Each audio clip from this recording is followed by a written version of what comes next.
araw sa inyong lahat. Kamusta? Sa araw na ito ay magkakaroon tayo ng bagong aralin.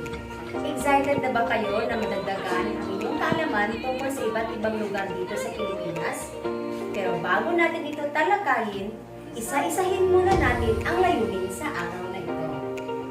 Sa pagtatapos ng ating aralin, kayo ay inaasahang A. Natutukoy ang kaibahan ng siyudad ng Cagayan de Oro mula sa ibang lugar ng Misamis Oriental sa larangan ng kultura at sining. Letter B. Na ilalarawan ng isang bagay na sumisimbolo sa Cagayan de Oro. Letter C. Nasasabi ang kontribusyon nito sa kabuuang kultura ng mga Pilipino. Magbalik-aral muna tayo. Isang munting silid sa nakaraan. Alalahanin natin ang kahulugan ng kultura. Ang kultura ay isang malawak na konsepto. Ito ay maaaring tumutukoy sa kaugalian, tradisyon, paniniwala at gawi ng isang grupo ng tao. Ito rin ay nagsisilbing batayan ng pagkakakilanlan ng isang lipunan at nagbibigay ng kahulugan sa kanilang interaksyon sa isa't isa. Sa madaling salita, ang kultura ay ang kabuuan ng mga kaalaman, sining, batas at moral na nakukuha ng tao bilang kasapi ng lipunan. Mayroon tayong dalawang uri ng kultura, material na kultura at di-material.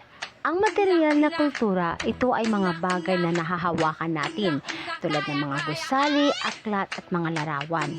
Ito namang di-material na kultura ay ang mga bagay na hindi natin nahahawakan pero naririnig at nakikita natin tulad ng awit, tula at sayaw. Alam niyo ba kung saan makikita ang Cagayan de Oro? May alam ba kayo tungkol sa Cagayan de Oro? Tuklasin natin ang lugar na tinatawag na The City of Golden Friendship.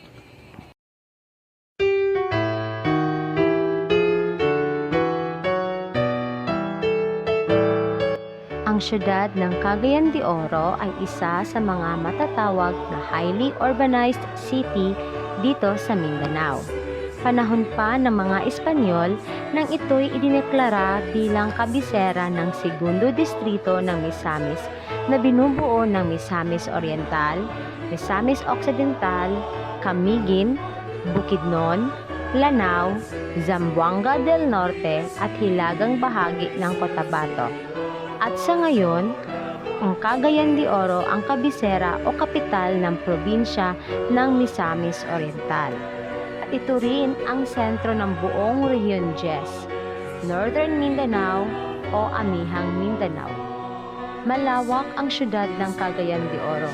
Mayroon itong 80 barangay at 40 nito ay numbered barangay sa sentro mismo. Kilala ang mga tao dito sa pagiging bukas palad at palakaibigan kaya tinagurian itong City of Golden Friendship. Tunay na nakakamangha ang kaugalian at kabaitan ng mga Cagayanon pagdating sa pagkamaasikaso at pagkamapagpatuloy. Malaki ang pagpapahalaga nila sa bayanihan, respeto sa matatanda at ang pagiging magiliw sa mga bisita. Ang kultura ng Cagayan de Oro ay pinaghalong impluwensya ng mga lumad, Kristiyano at iba't ibang etnolinguistikong grupo. Kilala rin ang lungsod sa taunang Cagayan Festival tuwing Agosto bilang pagdiriwang sa kapistahan ni Señor San Agustin, ang patron saint ng lungsod. Kasama rito ang street dancing, fluvial parade at iba't ibang cultural shows. Buhay na buhay rin ang sining sa Cagayan de Oro. May mga local artists na gumagawa ng mga makabago at tradisyonal na sining, sayaw at musika na nagpapakita ng pagkakakilanlan ng mga Cagayanon.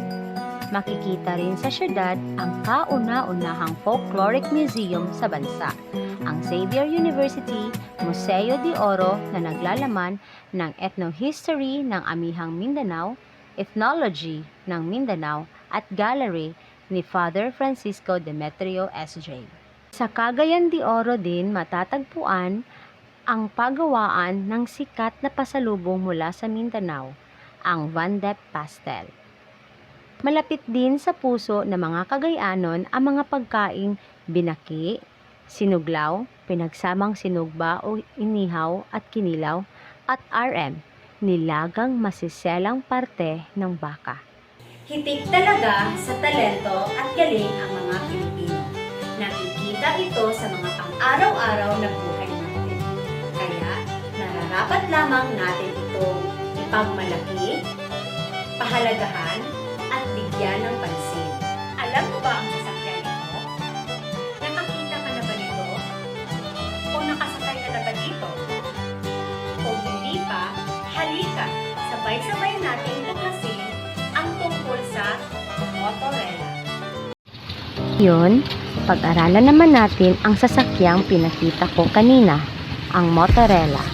Ang motorela ay isang natatanging uri ng pampasaherong sasakyan na pangunahing matatagpuan sa Cagayan de Oro City. At ito rin ay unang ginamit ng mga Cagayanon. Ito ay hango sa mga salitang motor at karitela, isang uri ng makalumang sasakyan sa panahon ng mga Espanyol na hila-hila ng isang kabayo.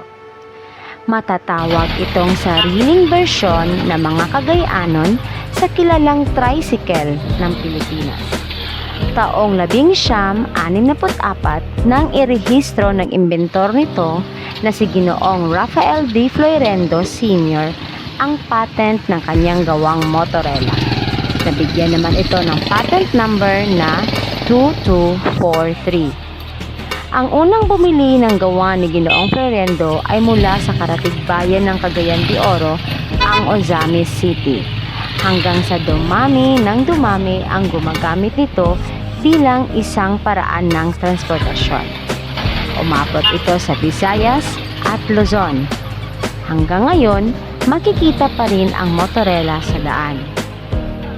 Bagaman hindi ito pwedeng mamasada sa ating national highway, hinahatid ka naman ito sa lugar na gusto mo sa loob mismo ng syudad. Ngayon, may iba't ibang kulay ng tumatakbong motorela na naaayon sa ruta nito. Kasya ang 8 hanggang 9 na pasahero sa loob nito. Mura lang din ang pamasahe dito. Tunay na napakalaki ng impluwensya ng gawa ni Ginoong Floyrendo sa larangan ng transportasyon sa mga lugar sa Pilipinas at sa kultura ng Cagayan de Oro. Tuwing Disyembre, meron ng tinatawag na Pascorela sa syudad. Ito ay isang pagdiriwang at isang taunang kompetisyon kung saan ang mga motorela ay dinidisenyo ayon sa isang partikular na tema sa tuwing Kapaskuhan. Ito ay naglalayong ipagdiwang ang motorela bilang simbolo ng lungsod at magbigay saya sa komunidad. Ngayon naman ay susubukan natin ang inyong mga natutunan. Kumuha ng lapis at papel at sagutin ang mga sumusunod na tanong. Number 1. Ano ang isa sa mga sikat na pagkain na paboritong pasulubong galing sa Mindanao na nabibili sa Cagayan de Oro?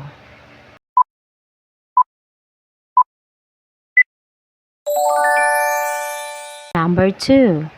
Ano ang bansag ng mga Pilipino sa siyudad ng Cagayan de Oro?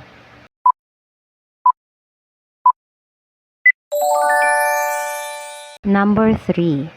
Ito ay ang kauna-unahang folkloric museum sa bansa na makikita sa siyudad.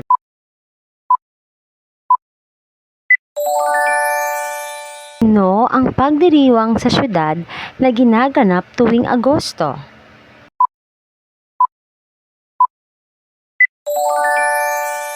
Ito ay unang ginawa at ginamit sa siyudad na kalaunan ay naging isa sa mga simbolo ng Cagayan de Oro.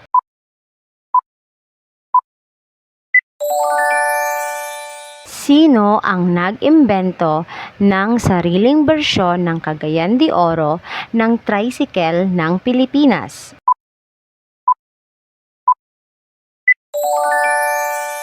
Paano malalaman ang rota ng isang motorela?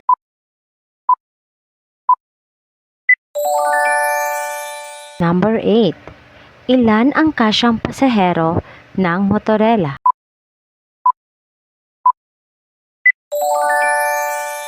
Number 9.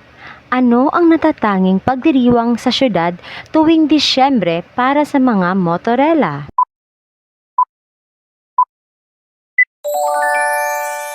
At para naman sa number 10, iguhit sa simpleng paraan ang prototype design ng motorela.